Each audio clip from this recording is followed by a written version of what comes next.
Good. So, the story of the Welsh landscape, and I'll do my best to tell the tale. I know some of you come from Wales, others of you have Welsh connections, ancestry, and so on. So I want to do it in such a way that I don't assume that you know what I'm talking about. So please humour me. I'm used to talking to people in Wales who live on the land and know the land. But I want to see if I can get my points across in this tale to a group like yourselves, whose background is a little bit different. So the story of the Welsh landscape, we've touched on this already. Uh, and I suppose I want to just invite you to think about this question just to start us off. What is your relationship with the land of Wales? Some of you, as I say, may come from there originally. Others of you, you know that your ancestry is there.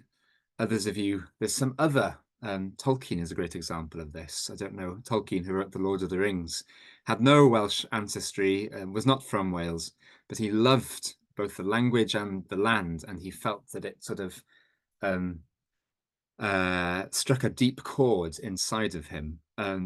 So what's your relationship? I'm not, you don't need to unmute and answer. I'm just inviting you to think about it as we start. What words, I wonder, come to mind? We did an event in Machynlleth in Mid Wales yesterday with 60 or people or so people in the room. Some of the words that came out there were farmers, there were environmentalists, there were all sorts of people, poets in the room. Some of the words that came out were Cyndeidiau, ancestors. Another word that came out was exclusion. Another word that came out was peace. Another word that came out was I'm trying to remember now. Oh, joy was another one. So there was this exploitation was another one. There was this, big range of different words. What's your relationship with the land? As you see this picture, I wonder whether it reminds you of a Wales you know, because of course it's a very varied landscape, a very small area. I should have done my homework on this. I believe it's about the size of Vermont, but I'm sure somebody in the room can correct me. But I believe that's the right sort of ballpark. It's, as small as one of the smaller US states, but very, very varied as a landscape. Now, and that matters. And I start the book with this idea that the Welsh landscape is simultaneously both of these things, a natural paradise and a blasted land. This is part of the politicization of the landscape that I have alluded to, that is very much a live issue here right now. Now, Wales is a natural paradise. It's there in the anthem, in the second verse, which we don't usually sing, but Hen Gymru fynyddig paradwys y bardd, pob dyffryn, pob glogwyn, un golwg sydd hardd, which translated would be something like, O land of the mountains, the bard's paradise, whose precipice valleys are fair to my eyes. Actually, the original is stronger than that. Every view is beautiful, is what the Welsh says there. And there's more we could say about this. An awful lot of the landscape is protected in different ways as national park or sites of special scientific interest, and so on and so forth. We have the first area of outstanding natural beauty in the UK, here in Wales. And I could go on. But at the same time, let me read out just a few sentences from page 2 of the book. At the same time, differing stories about the landscape run deep and for centuries have led to controversies of one sort or another. In many ways, the Wales of today is a blasted landscape, industrialized and polluted earlier than that of any other Western society. Racked by bad management and corporate power, it is now one of the most nature-depleted countries in the world, and I have supplied a footnote for that. The Welsh landscape has also been despoiled in myriad ways by its governing authorities, resulting in everything from zombie conifer plantations to dead rivers and quote-unquote sheep-wrecked hills. the old beautiful stone farmhouse at Cwmrarian, which I should explain. It's just a couple of miles from where I'm sat. It's a ruin of a farmhouse that was previously, only 100 years ago, reputed and known as the most prosperous in the area, with deep soils and a sheltered location. The people from the farmhouse gone, while the orchard it once supported has not only been neglected, but even the orcharding heritage it represents almost wiped from memory and the historical record, a symptom of a wider malaise. Enough about that. The point is, both things are probably true at the same time and in different ways. And I wanted to start there. Many people end with the conclusion that Wales is either a natural paradise or a blasted landscape. But I wanted to start by saying, well, there's truth to both. Let's go further. Let's look, in fact. So the book is organized into 7 different chapters, looking at different parts of the Welsh landscape, even in terms of this picture, which encompasses, this would encompass 1, 2, 3, 4 different chapters in the book. You've got mynydd, which you could translate as mountain, but it means more than that. We've got ffridd here, which you basically can't translate into English. You've got coed, which would be a woodland, but again, there's more to it than that. And then you've got what we would call in English field, but in Welsh there are 15 different terms for field. Now I know if you look in your Welsh dictionary at home, you'll open it and there will be a translation for field. They'll probably say cae, but if you've got a good dictionary, it'll keep going after cae and will give you many other options too. So let's look at some of these, and there is a reason why I put them in this order. Firstly, coed. These are the woodlands of Wales, and in particular, these are the ancient, deciduous, natural woodlands of Wales. Actually, they're technically called semi-natural woodlands, and there's good reason for that. They are ancient. The technical definition here, as in England, is a woodland that we know existed in the year 1610. And the reason they chose that particular year is from that point on, there's a lot more maps. So from a historian's point of view, you can be certain. But you don't, it's not sort of pretentious to go back further and say with confidence that a lot of the ancient woodlands that were there, that are there now, were there in 1610. We know that for sure. And the ones that were there in 1610, very many of them were there 600 years before then, and indeed back into prehistory. I don't have time now to explain in detail why we can have that level of confidence for this, but suffice to say that people have been farming every inch, farming and otherwise using every inch of the land of Wales since before recorded history began. In fact, from an archaeologist's point of view, you have to go back into the early Neolithic, often called the Stone Age, to get to a time before the whole landscape in Wales is intensely used. So this, I think, is very interesting because often, particularly we don't need to go to North America, where you have, the idea of virgin, untouched woodlands. Even in continental Europe, in, say, ancient Germanic culture, if you're interested in this, read Simon Schramer. But anyway, you've got this idea in German of the Urwald, the primeval wood, the untouched primeval wood. We don't have that in Welsh mythology, in ancient Welsh poetry. This is eyewitness testimony from the very first centuries of recorded history to 1,500 years ago. You don't have this idea of there being an untouched woodland or an untouched forest, a deep, dark forest that has not yet been cultivated. And actually, historians are very confident to say that well before the Romans come here, the woodlands are where they are and they survive where they survive because of their economic use. Because in a local subsistence economy, the timber is immensely valuable for building with. The bark for tanning, leather, from animals.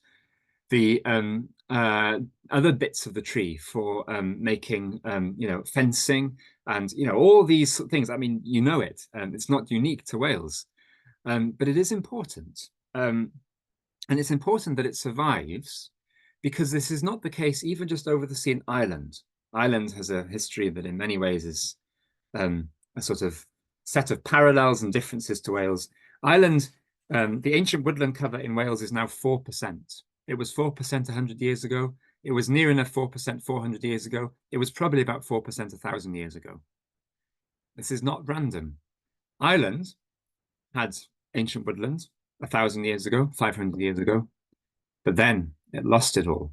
And that is, in the Irish case, to do with colonialism, but I'm not here to talk about Ireland. So the survival of the trees in Wales, the ancient woodlands, and all of the fantastic, they're being called now Celtic rainforests, and that's appropriate. They're similar to some of the rainforests in the Pacific Northwest that you have. You can see from this picture, the range of lichens and mosses and everything are absolutely astounding in many Welsh woodlands. They survive because of their economic use. So let's move on and talk about the rhos. Now, why have I called it rhos? Not to be pretentious, not to sort of assert the Welsh language, but actually because these are the terms that have been used for the different parts of the landscape. And very many of them are next to impossible to translate well into English. How do we translate rhos into English? Well, we could try moorland.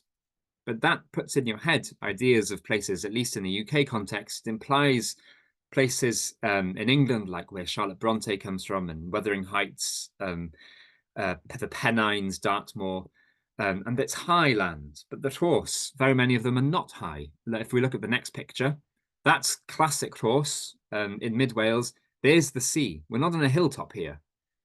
This bit of rhos is actually flat. It's lower down than where I took the picture from. So it's not high moorland. It's not heath either. Heath implies places in England where you have heather in the lowlands and a particular type of vegetation mix, and that's not this. If you go back to the previous picture, you'll see in summer this has got orchids. In winter, which is when I took this picture, you've got the different types of grasses there that die down, but they're tussocky, hummocky grasses. It's poor land. It's wetland. It's land that very deliberately was never ploughed and cultivated, but it was still important. And from a poor land, from a farming point of view, from a wildlife point of view, the rhos was of immense importance. And the reason I put rhos in the book, I'm not going to talk, by the way, about every single one of the chapters. I'm just giving a sort of representative sample. The reason the rhos is so significant is that this is the landform, this is the ecospace, to use a bit of jargon, but the part of the landscape that from a natural point of view, we have lost most of within living memory. Rhos cover in Wales has been decimated within the lifetime of one person, probably the lifetime of some of the oldest people on this call. Don't put your hands up. But this is a deeply personal story for me as well. Actually, before I come to that, let me just say a little bit more. This is immensely important for wildlife. Why did it survive? This is worth saying. Like the ancient woodlands, the coedydd, it survived because it was of immense importance in the traditional subsistence economy that we had in most of rural Wales until within living memory, particularly for summer grazing. Cattle have always been of immense importance, and you couldn't keep enough cattle to keep your family going on butter and cheese and all those products that I talked about in my other book.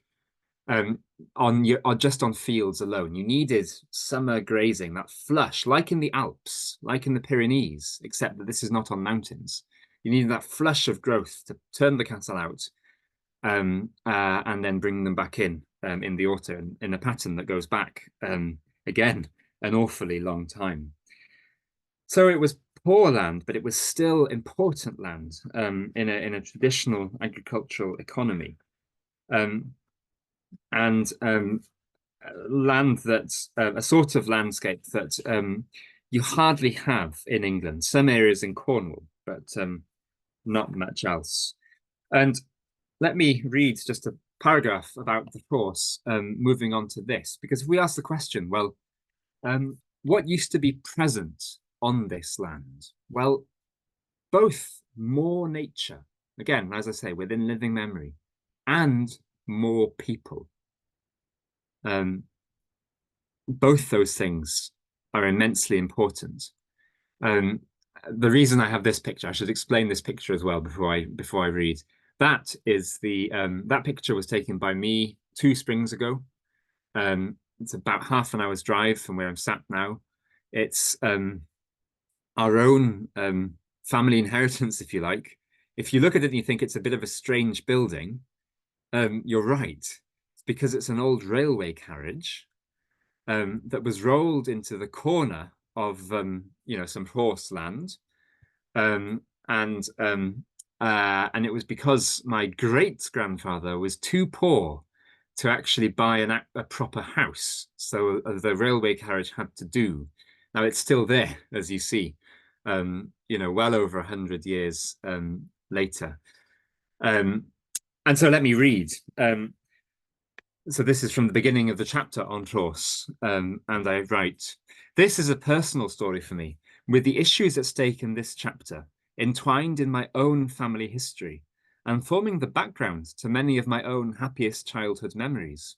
My grandfather and his many brothers and sister, 10 brothers, 1 sister, grew up in the 1930s and 40s on a windswept patch of rhos in the hills on the Carmarthenshire-Pembrokeshire border. They were at the very bottom of the pile economically, owning at any one time just 1 set of clothes and shoes, clogs, made from wood that was growing in nearby woodland. But I've already told you about that.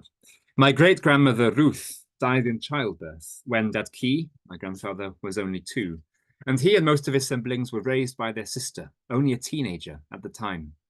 Their father was in bed, suffering from silicosis after spending stints working in the coal mines in South Wales, the only way to make ends meet. Money was short, but like many people in that rural community, one of their highest aspirations was to work the land. In the end, they rolled an old railway carriage into the corner of a field surrounded by rhos, only a stone's throw away from a good spring that never ran dry. There, my grandfather grew up in a life as different from my childhood in the 1990s as mine was from that of most kids my age in the global south." And I could go on with global south, the third world, different terms are used. The place was called, ironically, Rhos Villa, the irony heightened by the use of English in a community which the census results show was among the most Welsh-speaking in the country at the time, with almost all the neighbours monolingual Welsh speakers.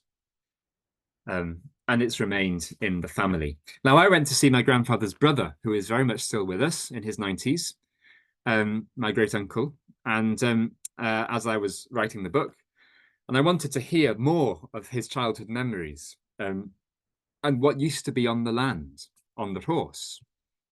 And he asked me, "Ydy'r chwibanwr dal na?" "I want to know, Carwyn," he said, "is the chwibanwr still there? The curlew," using the dialectical words in our area for curlew.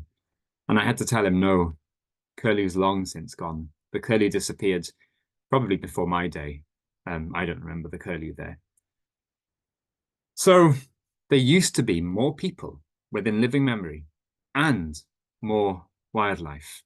And the final sad note in this chapter is that until 8 years ago, you could sit in one of those old carriage compartments in that picture, look out across the valley, and you'd still see quite a bit of rhos. It was brown most of the year, like in the pictures I've just shown you. Except one spring, about 7 years ago, we were there and looked out the window, and something looked wrong. It had been brown.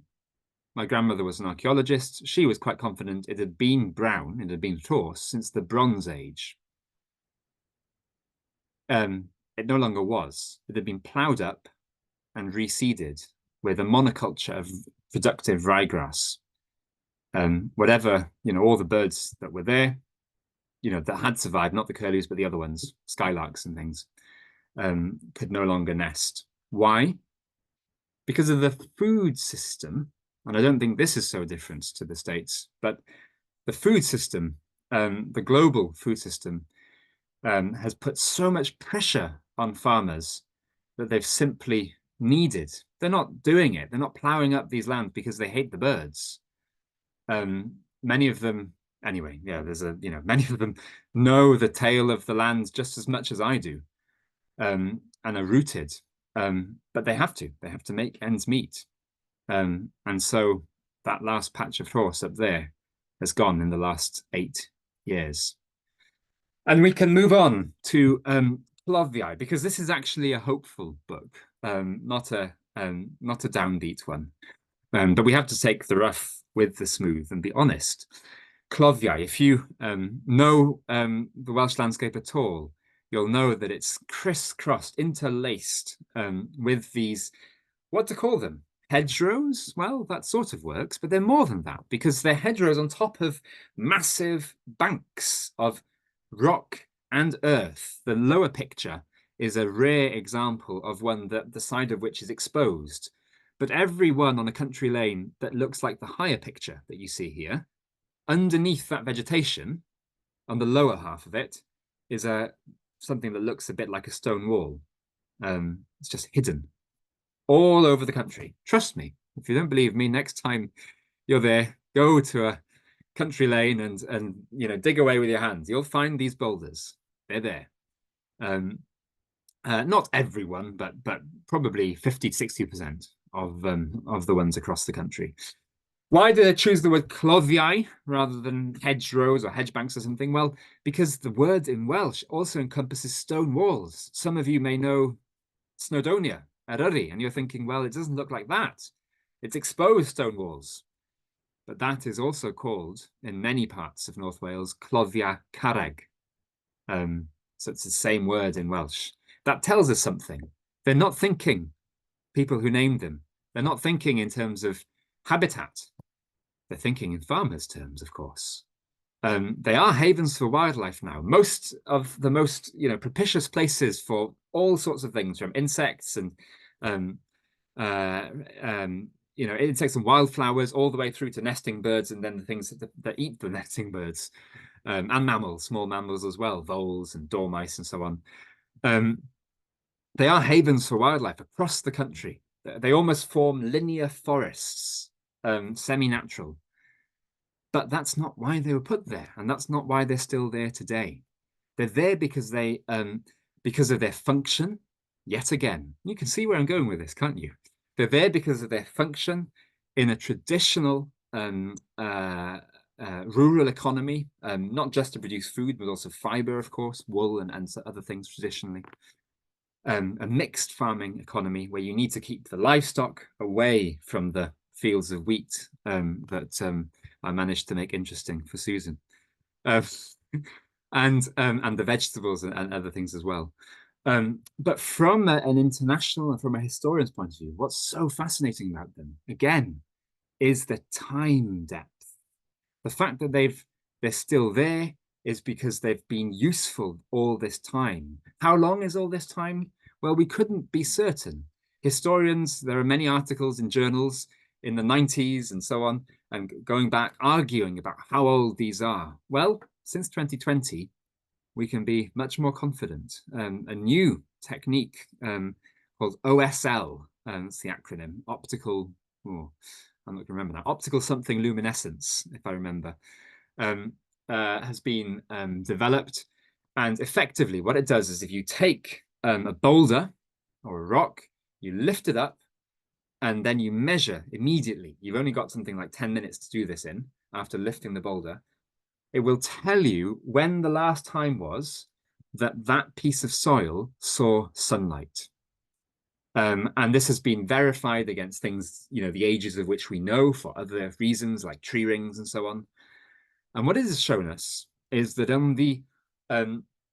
at the very least, in some of the coastal areas, but there's no good reason to think that this isn't true elsewhere too. It's just that they haven't got to them yet. That many of these hedge banks go back something in the region of, well, they vary, see, from field to field, but we're talking about 3,000 years, 4,000 years, and the very oldest are about 5,000 years old. And that shouldn't be surprising. Humans have lived here, where I'm sat, sort of continuously for all of that time. And these have remained functional, useful for all of that time. So who benefits? Who benefits? Well, everybody benefits from the existence of these. They're living heritage, but they're still there because they're useful. They serve a purpose. And one of the things, I think this is the point at which to say it, one of the arguments that I introduced right at the beginning of the book, in the introduction, in fact, is that to understand the history of the Welsh landscape, at least the parts of it that I'm looking at, which is the rural landscape, not the post-industrial landscape on the whole. I touch on that briefly, but that's another topic, really. But the rural landscape, to understand that in Wales, because of the great depth of time that this culture has lived here, be shaped by the land and shaped the land, we're better served not to compare with many other parts of Western Europe, where there's been more disruption, more waves of invasion, and so on and so forth, but actually to compare to some extent with native or even quote unquote indigenous cultures in other parts of the world who have been in a particular place for a long time and who know they have. I'll come back to that in just a moment. I'm not going to talk about this, but it's making my point, isn't it, about these hedgerows being a human creation maintained by people working. That's a lovely photo from the 50s. Hi, I'm going to just say this. I think I've already said this actually. 15 words for field. That is that the picture is of a particularly lovely traditional hay meadow, about an hour's drive from where I live. You can see the orchids there, and buttercups and a great range of burnet and a great range of native wildflowers. But of course, being there and being part of the farming system again, for in terms of pollen records, that archaeologists can take us back thousands of years for at least as far as they go. I think I'll do two more examples before wrapping up relatively briefly. Mynydd, that I already mentioned. Mynydd in a dictionary would be the sort of standard translation for mountain, but that is misleading. And the reason it's misleading is that mountain in English, more or less, at least in the British Isles, I can't speak for how English is used elsewhere, but at least in the British Isles, mountain means high exposed land, peaks. That's what a mountain is. It does mean that in Wales, but it also means more than that. The basic sense of mountain isn't really higher land or peak. Again, it's to do with how the land is used. There are places in Anglesey called Mynydd, Mynydd Llanfechell, Mynydd. It's not the highest land around. It's, you look at it and say it's wilder, sure. It's not plowed and cultivated, but it's not always the highest land around. In other places, down in Ceredigion, not far, an hour from where I am, there's Aberporth, the seaside village. And there you have a bit of the surrounding area called Mynydd Aberporth. Now, that's not the highest hill around. There are no mountains around Aberporth. It's by the coast. The Mynydd is not even the highest hill. It's actually quite low-lying ground, but it's also you'd look at it and say, oh, this is a bit wilder. In Cardiff, in the capital city, there's an area of Cardiff that's called these days in English heath. In Welsh, it's called a mynydd bychan, small mountain. And it's lower than all the surrounding areas, Rhubina, King Coed, and so on. These are all higher than the mynydd bychan. So what is going on here? And I've given you the answer. It's to do again with summer grazing. The difference between rhos typically is that a rhos area would be quite small and wet, whereas a they all have it, not me. Damn it. Whereas a mynydd area is much wider, larger, and the ground isn't typically wet. So that's a question. I'm sorry, can I interrupt for a second? One of the members said that your voice was out. Could everybody put your hand up if you're not getting the sound? No, no one else. It's okay. Thank you. I'm sorry to interrupt. Okay, no, that's fine. And I just want, you can see in this picture, that stone construction is something that's called in English a multicellular sheepfold. In Welsh, biarthau. A better picture on the next slide. Yeah, here we are in winter. That's not far from Bangor, if you know the area. These, again, are living features of the landscape. They're very much used for gathering the sheep in at multiple points through the grazing season, to divide the sheep up between, different farms, or the ones that need to go for slaughter or for shearing or whatever. Wales, now off the top of my head, will I get this right? Wales is only Wales, Croatia, and Iceland. Of all the countries in the world where there's a tradition of sheep rearing, it's only Wales, Iceland, and Croatia that have got these sorts of amazing structures dotted across the mountains. They've been underappreciated even here. I think they're beautiful to look at. They go back hundreds of years, of course. Again, they're still very much in use, and the very shape of them shows their organic development in the land. Yeah, there's much more that can be said, but I think you'll have to read the book. I won't talk about the ffridd for now. My last example, and this also gets its own chapter. I am a little bit of an apple man. Oops. So there is a chapter about the berllan, the orchard. These, again, used to be widespread. This is another living memory thing where we've lost something like 97% of our orchard lands in Wales. That particular picture is a very traditional farming family who've kept their orchard.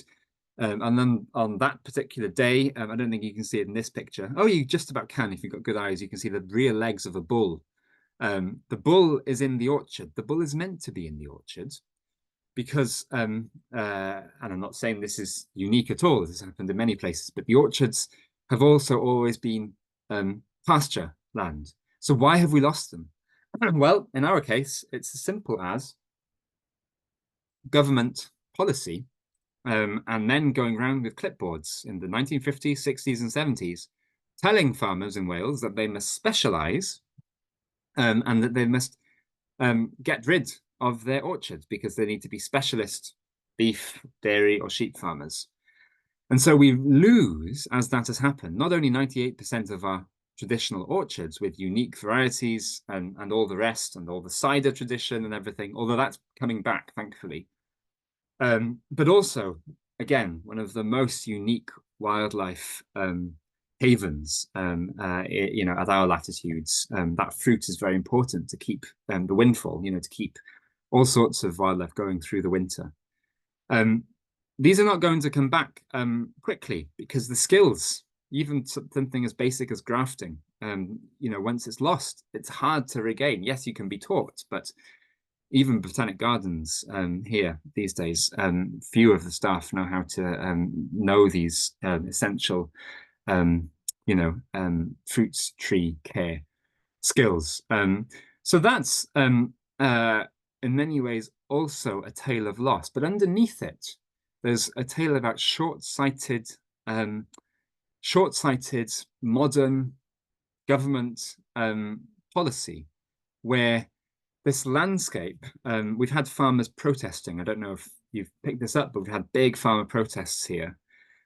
And I'm not trying to say here the farmers are always right, but I'm certainly not trying to say that the farmers are always wrong, because if we get under the skin, and I've tried to do that ever so briefly over the past 20 minutes or so, but if we get under the skin of all these different, unique, valuable, precious, beautiful bits of the Welsh landscape, we see that the bits that are most important for wildlife are all there because of their use in a sort of mixed farming economy. That knowledge of the land that's been carried for so long is what's created the most biodiverse parts of the country, time and time again, whether that's lowland orchards or higher, wetter, poorer lands like the rhos or the mynydd or the ffridd, which I didn't have time to go into. Oh yeah, this map just shows you again, that's the town of Talgarth, and you can just see all of those little orchards surrounding the town. This map is only from 100 and a little bit years ago, not long at all. Well, by Welsh standards, not long anyway. You can see, orchards to the south of the town, orchards to the east by the church, orchards here, there, and everywhere, even between, the houses and the gardens, little tiny patches of orchard. The whole town at this time of year in blossom. Now the vast majority of that is gone. I won't talk about this. That's the surviving orchard. This, I think, is my way of wrapping up. I have alluded to this. The other side of the book that I try to weave throughout that I haven't had time to talk about this evening is not just the land itself and the wildlife and farming and everything, but the relationship between that and culture. And in particular, the culture as it's been kept in folk songs and in poetry and in all these wider things. The bit of verse I have reproduced there is from an awdl, and that's a long poem in Cynghanedd, it's strict Welsh metre. And that particular one won in the National Eisteddfod in the mid-50s. And I won't read it out in the original, I'll just translate it freely. He, the farmer, and this is part of something much longer, several pages long, just a few lines. He is the one who from childhood on has been the partner. Now that word cymar, partner, is used in a sexual sense as well, has been the partner to the green, industrious earth, partner to the earth. The man who goes and ploughs its face, the face of the earth, who goes to sow a field. Blessed is he, or it's an idiom, literally, white his world. It's the sense of this being his whole world entwined with the earth. And then later on in the poem, and this is in the 50s, mind you, but in Welsh, you get the voice of the earth herself, celebrating the work of people on her alongside wildlife. There's no sense of divide between the two. I haven't picked this poem because it's unique in the long Welsh poetic tradition, but because it is representative. I could have talked about the medieval poets and made the same point. I could have talked about a poet who's still writing now, many of them. The whole tradition is full of this sense that there's no natural separation between people and the earth. That is deep-rooted in Welsh culture. So I find it difficult sometimes to read things, interesting things, fantastic things often, that come in the English language, and I try to keep up with it. My first language is Welsh, and I live most of my life in Welsh, I should have said that, but I read interesting things that come from England even, come from the States, come from Australia, and people are worried about climate change and the environment, and for good reason. And a lot of them come to this conclusion that we need to learn what it is to be indigenous again. We need to learn what it is to be native again. In my position, with my cultural heritage here in rural Wales, that's jarring to read, because the immediate response is, wait a moment here. This doesn't apply to us because this culture is as indigenous to this place as you could possibly be. There's no evidence of any other culture having, inhabited this particular part of the earth before the Welsh culture. Now, I don't want to take that argument too far. There's a long, complex history here. There's stuff about colonialism that I'm not going to go into. I don't want to take that argument too far. But it is important because the relationship between culture and the land is probably at the root of most of the challenges we face. So why does this all matter? The reason I harp on about traditional farming systems is not because I want us to go back to the past, but because I think there are things we can learn from it. In Wales, there's a long history of farming without fossil fuels. This picture in the previous slide with the working horse and the hay stooks in the background and the flock of chickens and so on and so forth in the field, that's not from the 1920s. This is from the late 60s in the Llŷn Peninsula. This stuff is just under the surface here. So there's an underlying logic to how the land is worked without fossil fuels that is still within living memory here. That probably matters given the whole fossil fuel issue. This thing about knowing place and culture, well, we need to look back to our own history and our own what's sort of been deposited in the tradition. And the future, in our context, is not a blank slate. This is a message I give, or I'm trying to give perhaps to government and policymakers here, because sometimes short-sightedness leads to conflict. Whereas if we start from what we already have, rather than the idea that we can start again or should start again, we might get a bit further. So I will shut up at that point. I hope I've got something across about why I wrote the book and what I think is so fascinating about this interweaving of place and wildlife and culture and people in Wales. I'm really happy. I'd love to hear comments or take questions. But I'll say diolch yn fawr to you all there.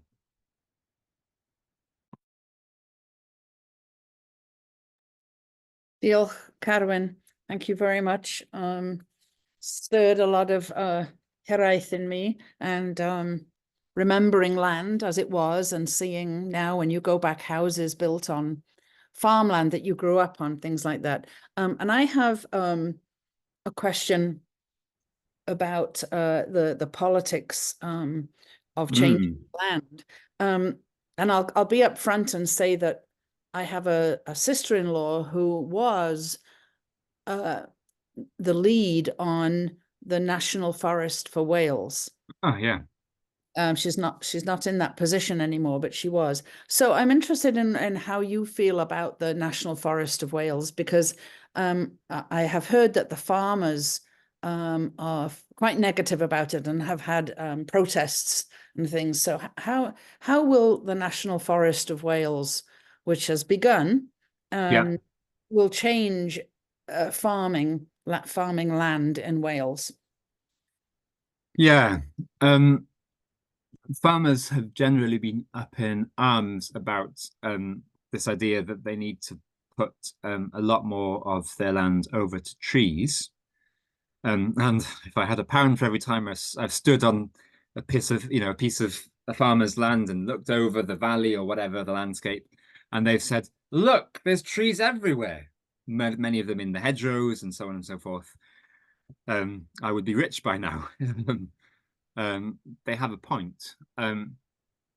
Look, I'd put it this way. There's a long history, and I go into this a bit in the book, but many of you will know there's a long history of planting conifers on farmland in Wales for timber, and that decision being imposed on the farming families. And that's been, difficult. And it's had it's forced farmers often to intensify or to, lots of different things. I think I'm not opposed to, the national forest idea at all. and it's all about how it's done, I would say. So, you know, there should surely be a massive opportunity here for us to replant those orchards, for instance, lost. You know, from a carbon sequestration point of view, that's one of the reasons to plant more trees. Well, fruit trees sequester carbon just as much as any other tree does. But we really need to think seriously about how, and another slant to this is I have friends and colleagues, I suppose, who are working on this idea in our context of small scale forestry, which literally means, you know, an acre or something put down to commercial timber forestry, but where some of the return from that can come to farmers. Now, I don't know enough about the work that's gone on with National Forest to know if that's been part of the thinking and planning there. But yeah, that sort of there's a word for it, but that sort of approach of co-design, I suppose, is a sort of thing that you know, people do ask me here, and people in politics as well, and that's the sort of thing I say to them. Look, we really need to move away from an approach where government says this is what needs to happen here, to an approach that says we would really like to see more trees again. How can we, you know, how can we make that work for you? Yeah. I mean, since you asked for my opinion, that's the opinion that I have. Thank you. Any questions from our guests? Jenny, you must have a question coming from living on your farm in Cape Cod.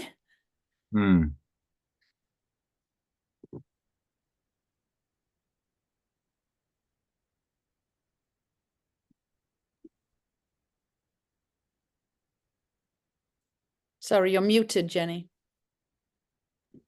This was actually a scene from Nant Gwythain in Northern Wales. Nant Gwythain?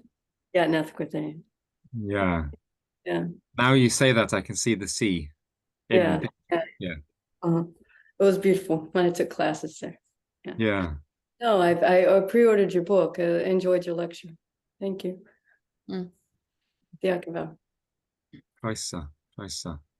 Anyone else? Can I ask you all, did it make sense? As I said at the beginning, I was acutely aware that, you know, normally I talk to groups of people who live in the Welsh landscape. This isn't true of at least most of you, I take it. Did what I say make sense? Did you get a sense of what I'm talking about, the different bits of the land? I did get the voice back. I come at this from Susan's ancestry group, genealogy group, and I thought it was very effective, and I thank you for it. It was a beautiful presentation, and it gave me an idea of when I'm looking up towns and old town maps and thinking about what my ancestors lived in. It's very helpful. And I was also trained as an urban planner and historic preservationist. So I see that idea of landscapes, and I thought you did a really nice job with the topics that you showed that are the variety and the depth. I also watch a lot of archaeology shows, and it's amazing to me how many farm fields were once forest and are hiding some really good stuff. Oh, yeah. Thank you. Great. Thank you.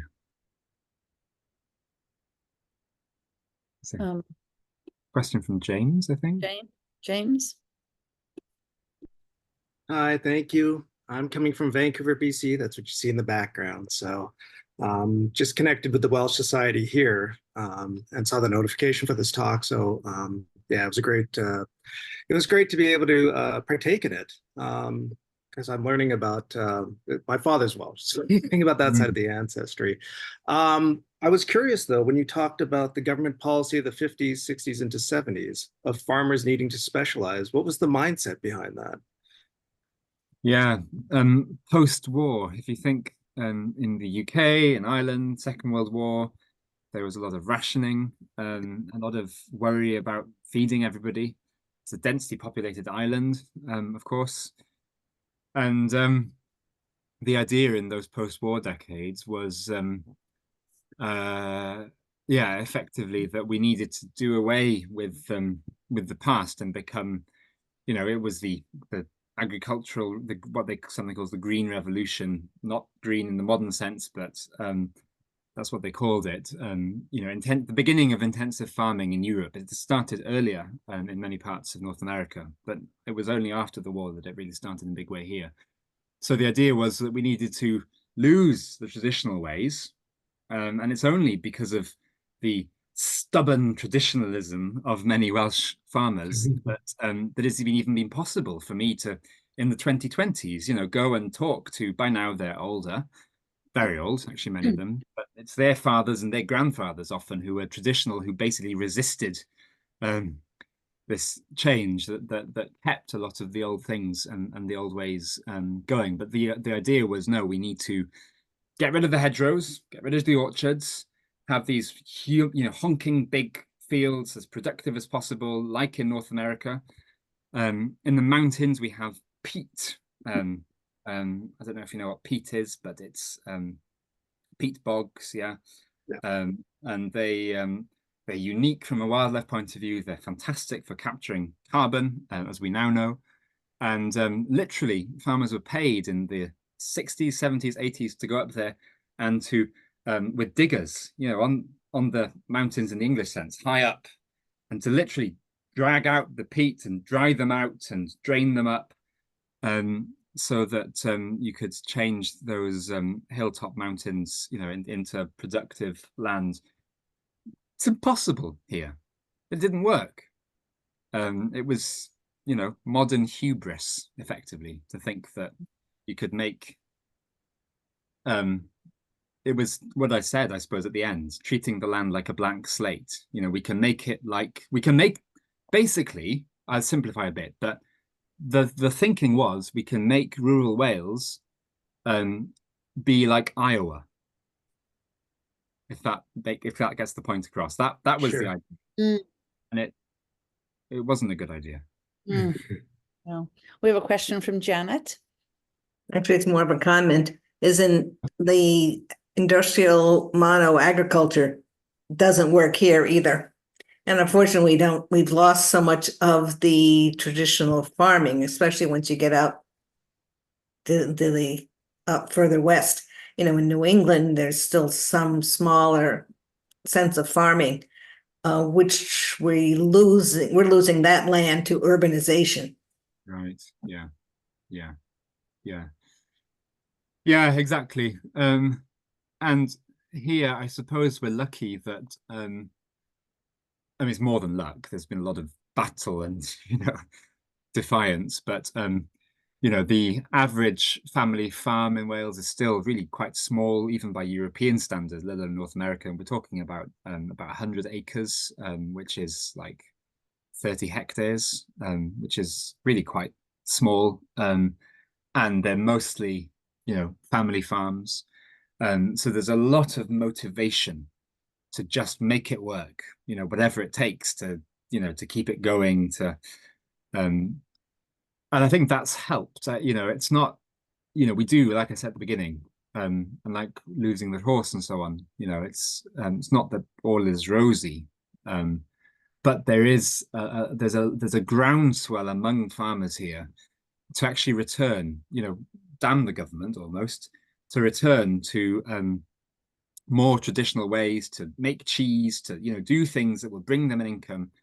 And again, you know, I suppose this might be a final comment, but it's really interested me as I've traveled around and researched the book, how many farmers have spontaneously said to me, oh, I think in the future, we're going to have to return to the way that my grandfather farmed. So they don't say, these are typically men or women in their 50s and 60s. They don't say the way my parents did it.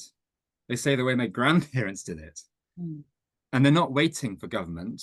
They're just, you know, not all of them, but very many. They're just sort of going ahead and there are some really inspiring things happening actually in the countryside. Yeah. Carwyn, I may have missed it. I was, you know, doing the admin for the Zoom, and I may have missed it. But you were talking about the OSL system of of aging the stones and rocks underneath the hedgerows, which I never knew existed. I didn't know that they were down there. Yeah. So I'm going to go look for them. Did you mention how old some of those stones and rocks have been found to be? Yes. So many of them are about 3,000 years old, and then some of them are 4,000 or 5,000 years old. So the very oldest, yeah, Wow. it goes back into what's called the Middle Stone Age, the Middle Neolithic, which is astounding. And I think it's a great deal older than many archaeologists, say 10 years ago, would have expected. So yeah, really quite remarkable. Wow. Yeah. Do they think that they were originally walls, or that they were originally the base of a hedgerow? Do they know that? That's really hard to know, because obviously plant remains, well, they don't survive, you know, particularly with the wet rain we have here. But so one of the lady who probably knows most about it, well, actually probably in the world, she's a professor of archaeology. She specialised in the history of the Welsh landscape in London, in UCL, in the university there. Rhiannon Como, she's from Pembrokeshire, and spent a fair bit of time with her writing the book. And I don't think she'd put this in print, but I think I can probably say it to you. Her personal opinion is that they probably were, at least some of them probably were similar to, you know, the lower picture on that slide I showed you, where you've got that, you know, you've got that those boulders and rammed with earth to keep everything in place, and then with sort of hedge on top of it. That it makes a lot of sense, given the reason that they were put there, for them to be that sort of structure. Yeah. Interesting. Thank you. Yeah. Donna has a question. It says, how do we as visitors to Wales help with or encourage this use of land that respects wildlife? Yeah, that's a really great question. I suppose there's three things that come to mind. Two of them are quite obvious. One of them is, go and visit some of these places. But then, having visited them, often there's organizations like wildlife trusts that work with farmers. So every part of Wales has a local wildlife trust. So if you go and visit some of these places, donate to them, because they often do very good work. But then the third thing, and the first thing that actually came to my mind, was when you come to Wales, seek out those smaller shops. We still have them. We're lucky. It's tough for them here, just like everywhere else, but we still have the greengrocers, the butchers, particularly the fishmongers. Not every town, and many have been lost, but we still have every town. Well, no, every town has some, if not as many as they used to. So rather than, do all your shop in a Tesco or whatever, if it really is true that many of those shops, the local ones, more of the income goes back to the farmer. So seek those people out and then support them by buying their produce. Nothing original there, but it does make a difference. Yeah. I found just before coming on, Barnes and Noble do stock my book. I thought they did, so I put the link in the chat. Thank you. Good. Yeah. Is that looks like it's the Barnes and Noble here? Yes, your Barnes and Noble. Oh, excellent. We don't have it. Oh, okay. Orders came over and then they failed in the UK. So that's your Barnes and Noble. Okay, thanks. Any other final questions for Carwyn? Sandy has a question. If you unmute, Sandy. You're on mute at the moment, Sandy. I grew up in the Oshkosh Welsh settlement. And so I grew up on the John and Elizabeth Rees farm, which was founded in 1849. In which state, Sandy? Oh, in Wisconsin. And I can say that I wish I knew now how important orchards were, because we had quite a large orchard. My mother was very protective of the cherry tree, of course, but we had several varieties. And though my brother sold the farm, part of the land was reserved, and my niece and her husband live on that, built a house and live on that, and they have a huge orchard. So I will be very pleased to tell them that they are carrying on a tradition with their pear trees and apples. Absolutely. Yeah.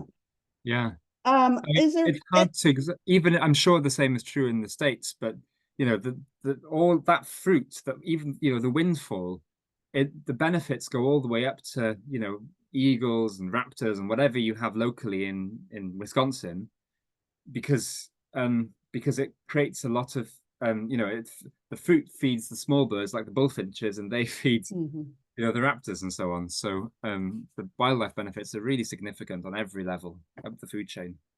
Just so you know, that the marshland on our farm was tiled in the 40s to make it productive. But during my brother's lifetime, he did put a huge pond back there. So in a way, it was kind of evolved into kind of a new kind of environment. And I can tell you from one of the ancient farmsteads that was near that pond, the lilac trees were still blooming. And that home hadn't been there for at least 60 years. So they're tough. Yeah, exactly. I'm curious though, because I know in at least in Wisconsin, there were organizations that were very pro-farm oriented. And one of my friends, her father was president of it for many years, the Farm Bureau. I wondered if there are any kind of organizations for Welsh farmers. Yeah, as often in Wales, there's two. One which is shared with the whole of the UK, and one which is set up to be just Welsh. So there's the NFU, which is the National Farmers Union, and then that has a sort of Wales branch, I suppose. And then there's also the FUW, the Farmers Union of Wales, and that is independent and just Welsh. I don't think they fall out very much these days. They used to, but pretty much every farmer actually in Wales is part of either NFU or FUW. It's about half and half. So yes.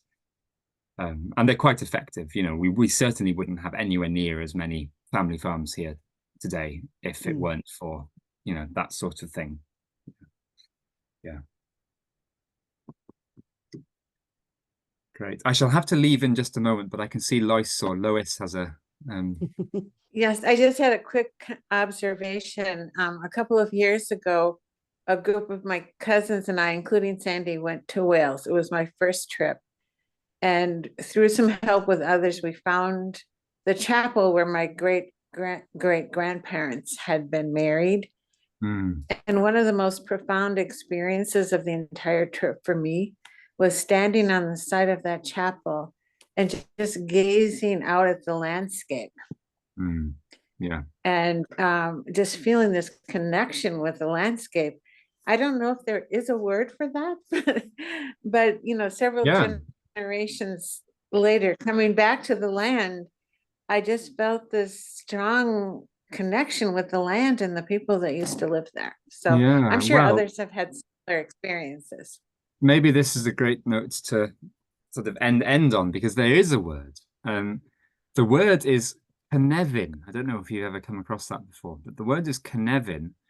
And Cynefin means, if you look at it in a dictionary, you'll see one of the translations correctly for Cynefin is sheepwalk. And there you are thinking, that's not what I'm talking about. But Cynefin is both where the sheep are hefted to, their sheepwalk, you know, their domain on the hill or mountain or whatever. But also Cynefin is used for wildlife, and the translation there would be habitat.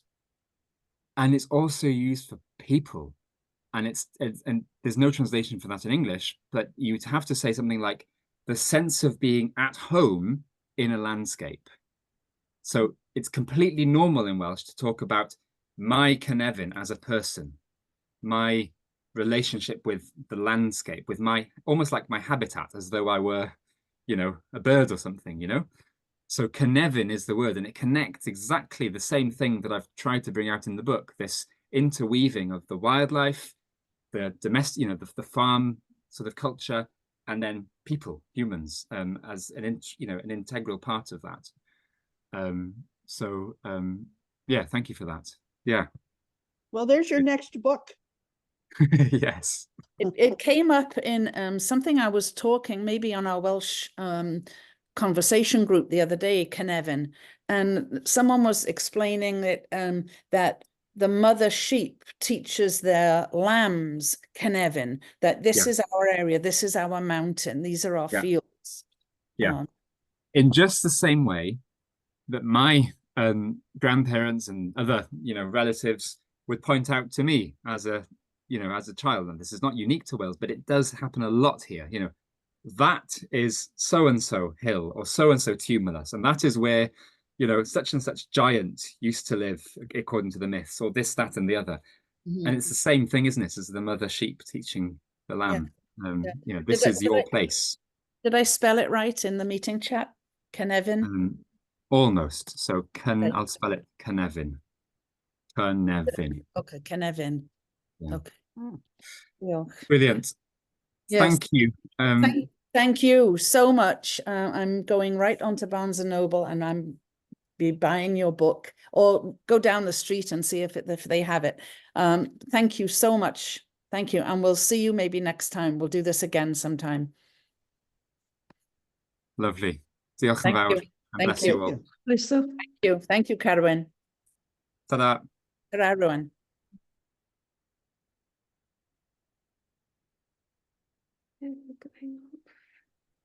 Susan. Thank you, Susan. Yes, can I just make an announcement? Yes. The Condé Nast Traveler has just announced the 9 best literary festivals in the world. And I was notified of it because Tucson is one of them, but so is Hay on Wye. So is where?